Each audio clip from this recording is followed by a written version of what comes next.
नमो बुद्धाय, जय भीम साथियों। और कैसे आप सभी लोग? आशा करता हूँ आप सभी लोग अच्छे होंगे और आप लोग की पढ़ाई भी अच्छी चल रही होगी। तो आज हमारा ये पर्यावरण शिक्षण का 37वां दिन है। ठीक है, आज ये हमारा 37वां दिन है। इसके पहले 36 वीडियो अपलोड हो चुके हैं, आप लोग पहले उसे देख लीजिएगा, जिसमें हिंदी और मैथ की पेडागोजी कंप्लीट है और NCF, NEP और RTE ये सब कंप्लीट हो चुका है। तो उसे आप एक बार देख लीजिएगा। ये हम लोग सीटेट के लिए पढ़ ले, सबको पता है कि हम लोग ये सीटेट के लिए पढ़ रहे हैं। तो आज हमारा होने वाला है पर्यावरण शिक्षण में क्या होने वाला है कि भ्रमण विधि। भ्रमण विधि क्या होती है? इसके पहले बहुत सारे वीडियो हो चुके हैं, 37 मतलब ये इसके पहले 36 वीडियो हो चुके हैं। आप लोग पहले उसे देख लीजिएगा, अगर जो लोग इस पर पहली बार आए हैं तब। भ्रमण विधि, भ्रमण विधि क्या होती है भैया? भ्रमण विधि एक ऐसी विधि होती है, ध्यान सुनिएगा, भ्रमण विधि एक ऐसी विधि होती है जिससे क्या होता है कि ज़्यादा से ज़्यादा ज्ञानेंद्रियाँ हमारी क्या होती हैं? एक्टिव होती हैं। बालक की ज़्यादा से ज़्यादा ज्ञानेंद्रियाँ क्या होती हैं? सक्रिय होती हैं। जब ज़्यादा से ज़्यादा ज्ञानेंद्रियाँ सक्रिय होंगी तो ये ज़्यादा से ज़्यादा जब ज्ञानेंद्रियाँ एक्टिव होंगी तो जाहिर से ये बात कन्फर्म है कि जब ज़्यादा से ज़्यादा ज्ञानेंद्रियाँ एक्टिव होंगी तो अब ज़्यादा से ज़्यादा ज्ञान क्या करेंगे? अर्जित करेंगे। तो भ्रमण विधि जो है कि शिक्षण विधि में भ्रमण विधि सबसे महत्वपूर्ण विधि मानी गई है। इसमें जो भी ज्ञान सिखाया था वो अस्थायी होता है, क्योंकि इसमें प्रत्यक्ष रूप से, प्रत्यक्ष मतलब जिसको हम देख सकें, छू के स्पर्श कर सकें। जब कोई चीज़ हमारे सामने प्रत्यक्ष रूप से, वास्तविक रूप से कोई चीज़ होती है तो उसे देख कर अगर उसमें गतिविधि में हम अगर उसमें शामिल होकर करके सीखेंगे तो ज्ञान हमारे मस्तिष्क में ज़्यादा दिन तक अस्थायी होता है। इसलिए भ्रमण विधि को सबसे महत्वपूर्ण विधि मानी गई है। और इसमें जो भी ज्ञान सिखाया था वो क्या होता है? अस्थायी होता है और लंबे समय तक होता है। इसमें ज्ञान केवल अस्थायी नहीं होता है, अस्थायी होने के साथ साथ आपके अंदर कल्पना करने की शक्ति का क्या होता है? विकास होता है। आपको कल्पना करने की शक्ति का भी क्या होता है? विकास करता है ये भ्रमण विधि। तो आइए देख लेते हैं भ्रमण विधि क्या है। भ्रमण विधि द्वारा विद्यार्थियों को प्रत्यक्ष मतलब जिसको हम देख सकें, स्पर्श कर सकें, मतलब देख सकें, छू सकें, उसे कह रहा है प्रत्यक्ष, मूर्त व व्यवहारिक। मूर्त मतलब आपको पता ही है, व्यवहारिक ज्ञान प्रदान करने से है। तो ये कह रहा है भ्रमण विधि जो है कि प्रत्यक्ष, मूर्त और व्यवहारिक ज्ञान प्रदान करने से है। प्रत्यक्ष अनुभव द्वारा अर्जित ज्ञान, जो भी ज्ञान हम ग्रहण करते हैं, जो भी ज्ञान हम अर्जित करते हैं, ज्ञान न केवल अस्थायी होता है बल्कि कल्पना के विकास में महत्वपूर्ण योगदान प्रदान करता है। तो सेंस ये समझ में आया हमको कि जो भी चीज़ें भ्रमण विधि द्वारा सीखी जाएगी वो लंबे समय तक अस्थायी रहेगा, और जो उससे सीखा गया ज्ञान होगा वो क्या होगा? उसके सहारा से कल्पना क्या होगा? कल्पना करने की शक्ति का भी क्या होगा? हमारे अंदर विकास होगा। और इसके लाभ क्या क्या हैं?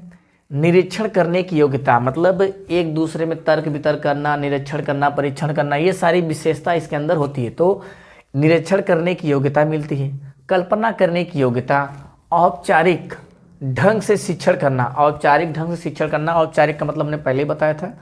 तो औपचारिक ढंग से शिक्षण करना, शिक्षणों में नवीनता लाना, मतलब नए नए तरीकों का निर्माण करना, कह सकते हैं शिक्षणों में नवीनता लाना मतलब नए तरीके ढूंढना, नए नए तरीकों का निर्माण करना, नए नए तरीकों को ढूंढना, और उसके माध्यम से क्या करना? बालक को बताना, समझाना, पढ़ाना, लिखाना, बाकी चीज़ें होंगी। शिक्षणों में नवीनता लाना, व्यक्तिगत गुणों का विकास करना एवं अभिरुचियों के विकास को प्रोत्साहित करना, मतलब अभिरुचि मतलब बालक के अंदर जो रुचि उसका क्या करना है? विकास होता है भ्रमण विधि के द्वारा। तो हमने क्या सीखा? भ्रमण विधि एक ऐसी विधि होती है जिसके द्वारा सीखा गया ज्ञान अस्थायी होता है और लंबे समय तक के लिए होता है, और कल्पना शक्ति में हमारा क्या करता है? बहुत बड़ा योगदान होता है, या कल्पना शक्ति का भी हमारा विकास करता है। इसके भ्रमण विधि के द्वारा परीक्षण, निरीक्षण, इन सारी चीज़ों का क्या होता है? विकास होता है, और व्यक्तिगत और नए नए शिक्षण विधि, नई नई शिक्षण विधियों का भी निर्माण इसके द्वारा किया जा सकता है। तो अब ये तो था भ्रमण विधि। भ्रमण विधि के लाभ हो गए। अब भ्रमण विधि पर जाते समय किन बातों को ध्यान देना चाहिए? तो जब भी आप भ्रमण विधि पे जाएंगे तो एक तो कुछ तो योजना बनाएंगे, क्या क्या चीज़ें लेके जानी हैं, किन किन चीज़ों पे ध्यान देना है, किस पे विशेष ध्यान देना है, आपको वहाँ कितना समय लगेगा, इसके बारे में बात करना है।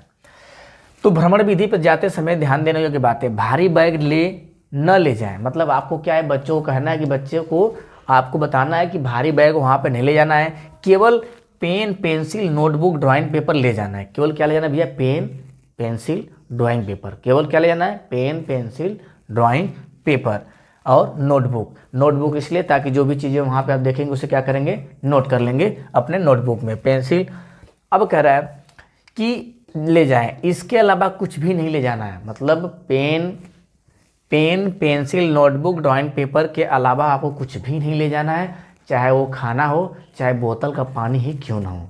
अगर भ्रमण विधि पे जा रहे हैं तो आप इन बातों को ध्यान देना है कि भ्रमण विधि पर केवल pen pencil notebook drawing paper eraser भी ले सकते हैं, लेकिन इसके अलावा आप जो है ना पानी ना खाना कुछ भी नहीं ले जा सकते, चाहे कुछ भी हो जाए। तो स्तरीकृत सीट क्या होता है, उसमें स्तरीकृत सीट क्या होता है थोड़ा सा जिक्र किया गया है। स्तरीकृत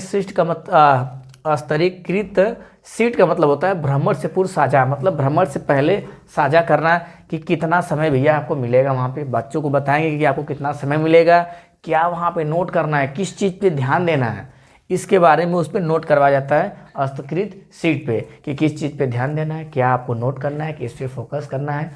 ये बातें होती हैं स्तरीकृत सीट में। असामूहिक कक्षा का आयोजन, जैसे भ्रमण विधि से आप वापस आएंगे उसके बाद एक सामूहिक कक्षा आपको रखनी है। उस सामूहिक कक्षा से ये फ़ायदा होगा कि जो वहाँ पे 10-15 बच्चे जो भी गए हैं वहाँ पे किसी ने कोई और चीज़ देखा, किसी ने कुछ और देखा, तो सब लोगों के देखने का नज़रिया, सब लोगों के देखने का दृष्टिकोण, सबके समझने का तरीका अलग अलग होता है। इसलिए अगर आप चर्चा क्लास एक रखते हैं भ्रमण विधि के आने के पश्चात, तो उसमें बालक एक दूसरे से क्या करेंगे, विचार विमर्श करके ज़्यादा से ज़्यादा ज्ञान क्या करेंगे, अर्जित करेंगे। क्योंकि एक ही समय में हर बच्चे अलग अलग चीज़ों को क्या करते हैं, फोकस करते हैं, देखते हैं और उनको उनसे जो जानकारी मिलती है उसे क्या करते हैं, ग्रहण करते हैं। जब सामूहिक कक्षा रखी जाएगी तो आपस में बात विमर्श करके और उनकी शिक्षा क्या होगा, विस्तार होगा और वो ज़्यादा से ज़्यादा ज्ञान को अर्जित करेंगे। तो यह अति आवश्यक है, क्योंकि बच्चों ने जो कुछ देखा है उस पर चर्चा करेंगे जिससे ज़्यादा से ज़्यादा ज्ञान सीख पाएंगे। मतलब जब चर्चा रखेंगे तो वहाँ ज़्यादा से ज़्यादा बच्चे इकट्ठा होंगे, जो बच्चे गए होंगे वो क्या होंगे, एक जगह इकट्ठा होंगे। एक जगह इकट्ठा होने के बाद आपस में वार्तालाप करेंगे, जिससे जो चीज़ें वो एक बालक कुछ और देखा हुआ तो उसको बताएगा, दूसरा कुछ और देखा हुआ तो उसको बताएगा। तो एक ही जगह क्या है, ज़्यादा से ज़्यादा ज्ञानी अर्जित कर सकते हैं, समय की थोड़ी बचत हो जाएगी। तो ये सारी चीज़ें यहाँ से हैं। तो हमने क्या समझा भैया, भ्रमण विधि एक ऐसी विधि होती है जिसमें क्या बालक की ज़्यादा से ज़्यादा ज्ञानेंद्रियाँ एक्टिव होती हैं और ज़्यादा से ज़्यादा ज्ञान ये अर्जित करते हैं गतिविधियों के आधार पे। तो जो ज्ञान ये अर्जित करते हैं भ्रमण विधि द्वारा, ये लंबे समय तक अस्थायी रहता है और इससे कल्पना करने की शक्ति का विकास होता है। बात समझ में? इसके लाभ क्या है, परीक्षण करने में मदद करता है, अध्यापकों को भी मदद करता है कि नए नए शिक्षण विधि को अपनाने के लिए वो उसके अंदर भी क्या होती है, क्षमता मिलती है।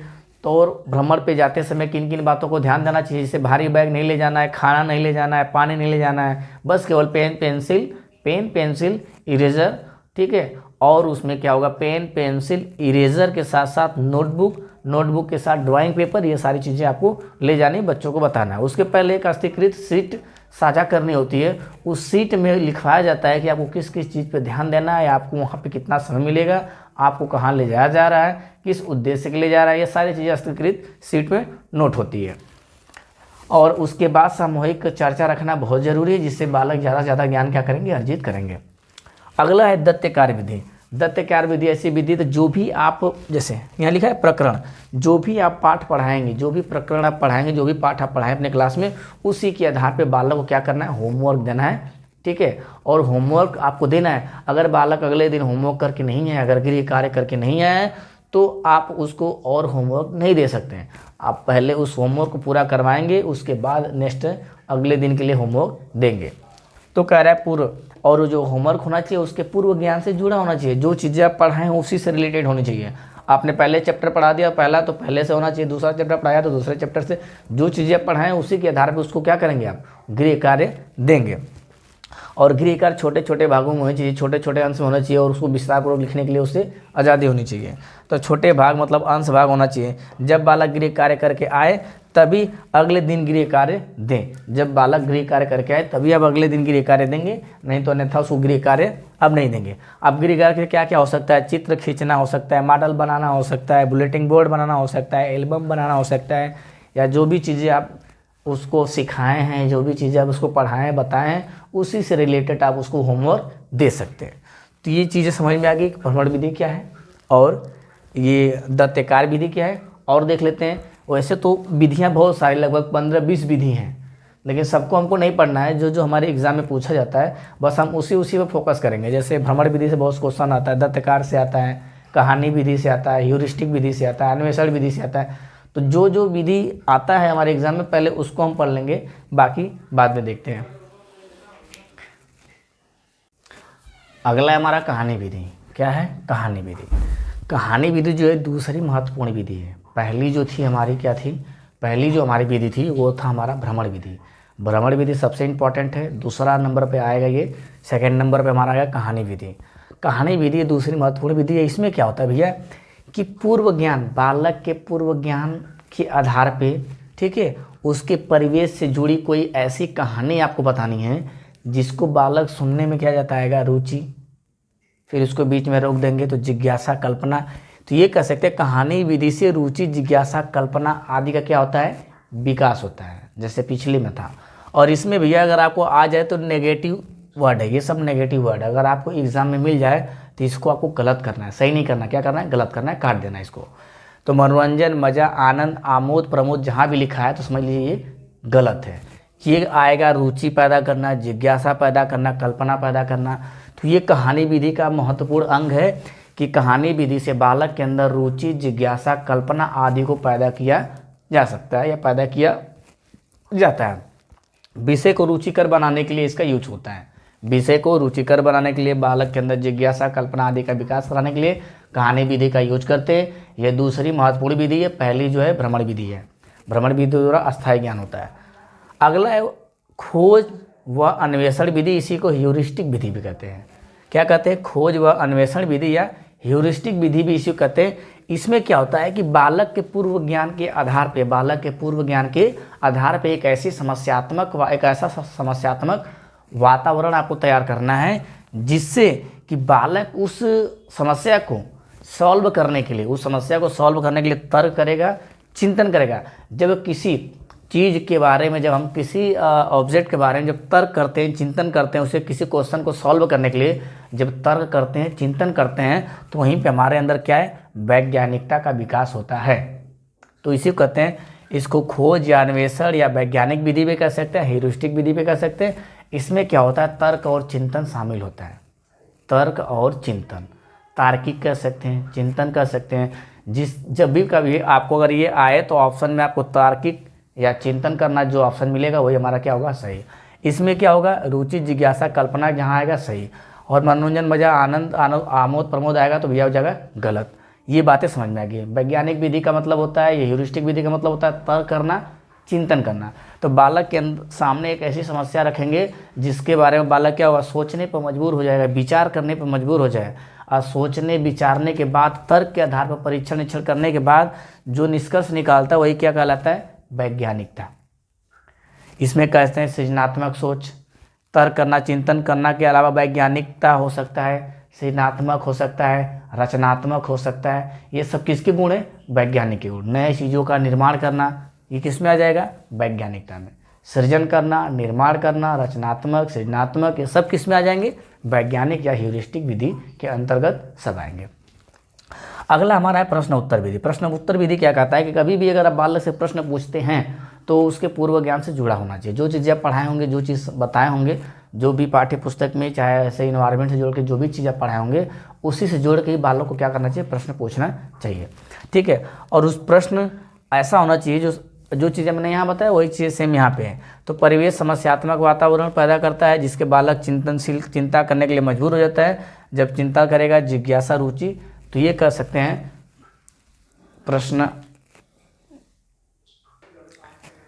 प्रश्न उत्तर विधि। क्या है भैया, प्रश्न उत्तर विधि ये है कि जो भी आप प्रश्न बालक से पूछेंगे, जो भी प्रश्न आप बालक से पूछेंगे वो उसके पूर्व ज्ञान से जोड़ के होनी चाहिए। और जब उसके पूर्व ज्ञान से होगा जोड़ के, तभी वो रुचि जगाएगा और उस क्वेश्चन का आंसर का जानने की जिज्ञासा।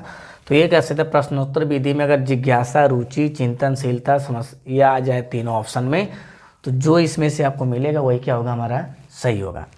अगला हमारा है सहयोगात्मक अध्ययन विधि या समुदाय विधि या टोली विधि। समुदाय, इसका मतलब होता है सहयोगात्मक, मतलब एक दूसरे का सहयोग करना। एक दूसरे का सहयोग आप तभी करेंगे जब दो या दो से अधिक लोग होंगे आपस में साथ में, तब। तो इसमें क्या होगा, सहयोग समूह में होते हैं, समूह में जो लोग होते हैं वही क्या होते हैं, समुदाय हो जाएगा, वही वही टोली। टोली समुदाय का मतलब एक समूह में रहना, जैसे टीम हो गया, टीम एक समूह होता है। अब वो किसी चीज़ का ले लीजिए टीम, तो ये कह रहा है कि समूह में जो है कि प्रेम, सहयोग, सहानुभूति आदि कौशल का विकास होता है। जहाँ पे लोग समूह में रहते हैं वहाँ पे क्या है, सहयोग, सहयोग, प्रेम, सहयोग, सहानुभूति, इन सारी चीज़ों का विकास जहाँ होगा वो भैया समझ लीजिए कौन सी विधि होगी, सहयोगात्मक अध्ययन विधि। सहयोगात्मक से साफ समझ में आ रहा है, लेकिन समुदाय और टोली विधि में सहयोग, प्रेम, सहायता, ये सारी चीज़ों का निर्माण किसमें होता है कि कैसे किसका सहयोग किया जाए, कैसे। सहानुभूति मतलब दूसरों के दुखों को समझना, तो ये होता है सहानुभूति, दूसरों को सहारा देना। तो ये इन सारी चीज़ों का निर्माण कहाँ से होता है, सहयोगात्मक अध्ययन विधि द्वारा होता है। पहला हमने पढ़ा भ्रमण विधि, दूसरा देखिए जो भ्रमण विधि पहला बहुत महत्वपूर्ण विधि है, दूसरा हमारा जो है कहानी विधि महत्वपूर्ण है। फिर इसके बाद खोज या अन्वेषण विधि जिसको वैज्ञानिक विधि भी कहते हैं, प्रश्नोत्तर विधि और सहयोगात्मक अध्ययन विधि, समुदाय विधि, टोली विधि, और बहुत सारे विधियां हैं। तो यहाँ से आपका ज़्यादातर क्वेश्चन आता है, और कुछ देख लेते हैं 2-4 विधि। फिर जहाँ से क्वेश्चन आने वाला है मेन यही है, यहीं से क्वेश्चन आपका ज़्यादा से ज़्यादा आने वाला है। जो अगर आएगा शिक्षक से तो इसमें कितनी शिक्षण विधियाँ हैं, तो लगभग 15 से 20 शिक्षण विधियाँ हैं, जिसमें 4-5 हमारा कंप्लीट हो चुका। और देख लेते हैं 2-4। अगला देखिए प्रयोजन विधि, समस्या समाधान विधि, और सारी विधियाँ हैं, लेकिन वो सब आपके एग्जाम में पूछा नहीं जाता है वो, तो इसलिए उसके बारे में हम चर्चा नहीं कर रहे हैं। प्रयोजन विधि क्या कहता है, प्रयोजन विधि में क्या क्या चीज़, प्रयोजनशीलता, क्रियाशीलता, यथार्थता, उपयोगिता तथा स्वायत्ता। स्वायत्ता मतलब स्वयं से करने की क्षमता प्राप्त होती है इससे। तो प्रयोजन विधि से क्या लाभ होता है, प्रयोजनशीलता मतलब ये कि योजना बनाना कि किसके बाद कौन सा कार्य करना है, किसके बाद कौन सा कार्य करना है, इसके बाद क्या करना है, योजना बनाना। क्रियाशीलता, जब आप योजना बनाते हैं तो उसमें क्रियाशील होते हैं, योजना बनाते समय आप क्या होते हैं, क्रियाशील होते हैं कि इसके बाद कौन सा कार्य करना है। यथार्थता, उपयोगिता, और उसकी उपयोगिता को जानते हैं, किसका यूज कहाँ पे, किस चरण में किसका यूज होगा, किस चरण में किसका यूज होगा, इसके बारे में उपयोगिता। तथा स्वायत्ता मतलब स्वयं से करने की क्षमता प्राप्त होती है।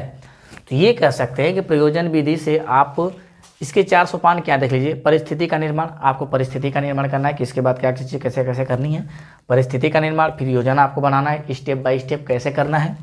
योजना का क्रियान्वयन करना है कि योजना जो बनाए हैं, जो भी योजना में जो स्टेप है उस स्टेप में क्या करना है, योजना क्रियान्वयन, उसमें कार्य करना है उस योजना के आधार पे। और फिर उसके बाद मूल्य तक उसके पहुंचना है। लास्ट में क्या करना है, मूल्यांकन करना है कि जो भी हमने योजना बनाया है वो योजना हमारी सही है कि नहीं, जिस चीज़ के लिए बनाए उस उद्देश्य की पूर्ति कर रहे हैं कि नहीं। तो इसमें ये कह सकते हैं इसके 4 सोपान हैं, और इसमें क्या है, स्वयं से करने की क्षमता, क्रियाशीलता की क्षमता मतलब कार्य करने के लिए तत्पर होना, इन सारी चीज़ों का निर्माण प्रयोजन विधि से होता है। तो प्रयोजन विधि का सेंस ये भैया, किसी चीज़ के बारे में अगर आपको योजना बनाना है तो वहाँ पर प्रयोजन विधि यूज होगा। और योजना बनाने में आपको पता है कि इसके बाद क्या करना है, किसके बाद क्या करना है, उसको एक क्रम में लिखना, फिर उसके पीछे कार्य करना, और वो सारा कार्य क्या है, स्वयं से। हम कभी भी किसी चीज़ की योजना बनाते हैं तो स्वयं से बनाते हैं। तो ये हमारा हो गया प्रयोजन विधि। प्रयोजन विधि के बाद समस्या समाधान विधि। समस्या समाधान विधि का सेंस ये है कि कभी भी कोई समस्या हमको अगर दी जाती है तो उसके समाधान तक हमको जाना होता है, किसी समस्या का हल ढूंढना। किसी समस्या का हल ढूंढना ही समस्या समाधान विधि कहलाता है। किसी समस्या का हल ढूंढना ही समस्या समाधान विधि कहलाता है। इसमें क्या होता है, इसके भी सोपान है। देखिए क्या है, समस्याओं को चिन्हित करना। पहले जो भी समस्या आपको दी जा रही है उसको चिन्हित करना है कि ये समस्या कैसी है। फिर इसके बाद समस्या का विश्लेषण करना, उसको टुकड़ों में करके जानना है इसमें क्या क्या है और इसमें क्या क्या चीज़ें यूज हो सकती हैं। तो पहले समस्या को चिन्हित करना है, समस्या को पहचानना है कि केमिस्ट्री का है कि फिजिक्स का है कि बायो का है कि मैथ का है। फिर इसके बाद उसमें उसका विश्लेषण करना है कि उसमें भी किस चैप्टर से है, इसमें क्या चीज़ें यूज हो सकती हैं, इसमें क्या हम इंक्लूड करेंगे ताकि हम समस्या के हल तक पहुँच सकें। तो हो गया समस्या का चिन्हित करना और समस्या का विश्लेषण करना।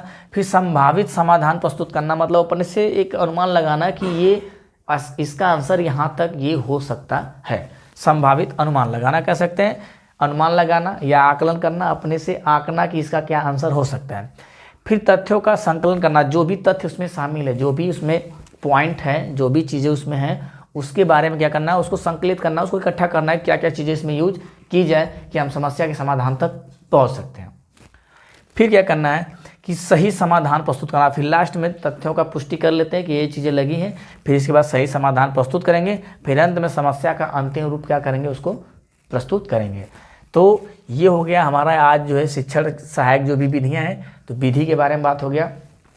तो हमने 5-7 विधि के बारे में पढ़ा, लगभग 15-20 विधियाँ हैं जहाँ से एग्जाम में बार बार पूछा जाता है, वहाँ से सारे पॉइंट को हमने ले लिया है। आपको याद रखना है कि सर्वश्रेष्ठ कहेगा तो भ्रमण विधि, दूसरा कहेगा तो कहानी विधि।